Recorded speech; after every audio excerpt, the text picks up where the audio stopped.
Hey everybody, Gigi here, and today I'm going to show you how to make these super simple, super delicious, and really easy to bake sugar cookies that, believe it or not, I made them on a Wednesday night. So let's get started.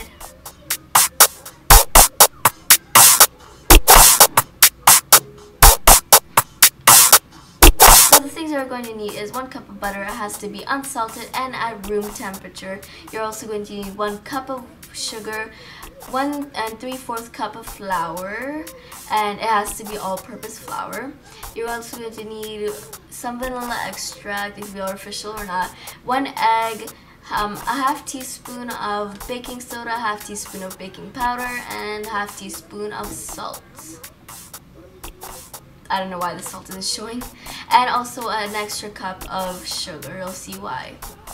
You're going to want to preheat your oven to 350 now. You're going to need a pan, a bowl, and a spatula and scoop are optional, but a whisk is really handy to have. You're going to want to take your bowl and place the butter in the bowl. So just dump that all into the bowl.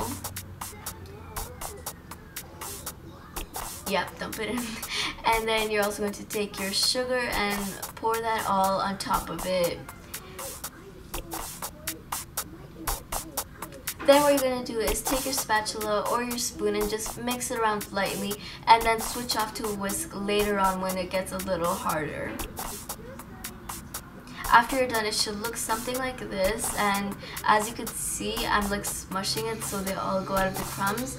And then when you shake your whisk like I am, it should fall apart and go through the little, it should shake off the little wires, and that's when you know it's ready.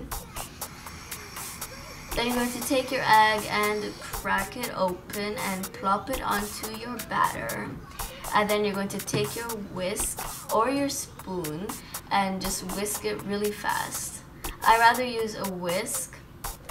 And then it should turn like this, fluffy but liquidy but solid at the same time, so it's still shapeable but it's still liquid.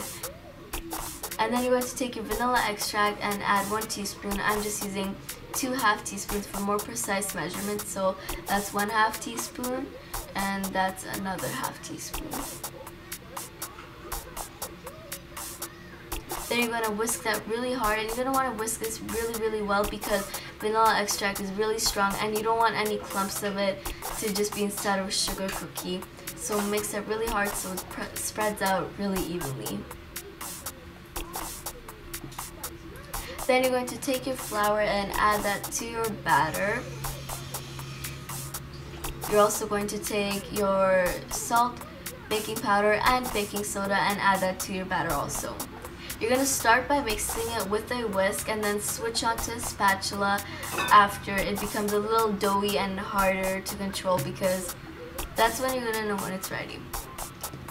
When it turns out like this, like it's really hard but it's doughy and shapeable, that's when you know you're done.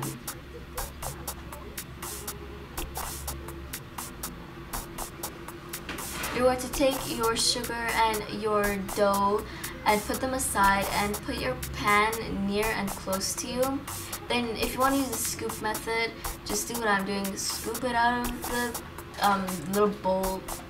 Scoop it out of the bowl and dump it into the sugar.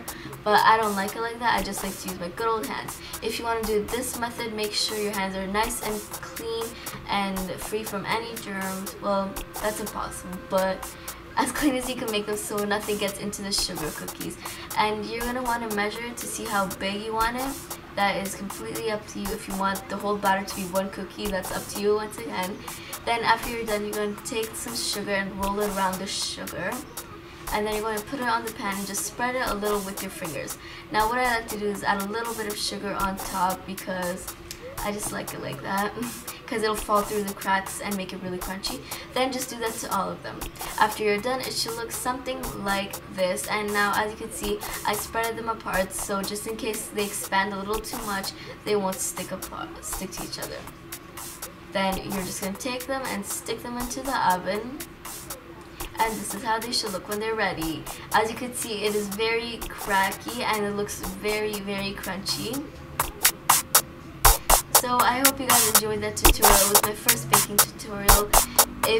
have any feedback, please tell me in the comments, and I'll see you later.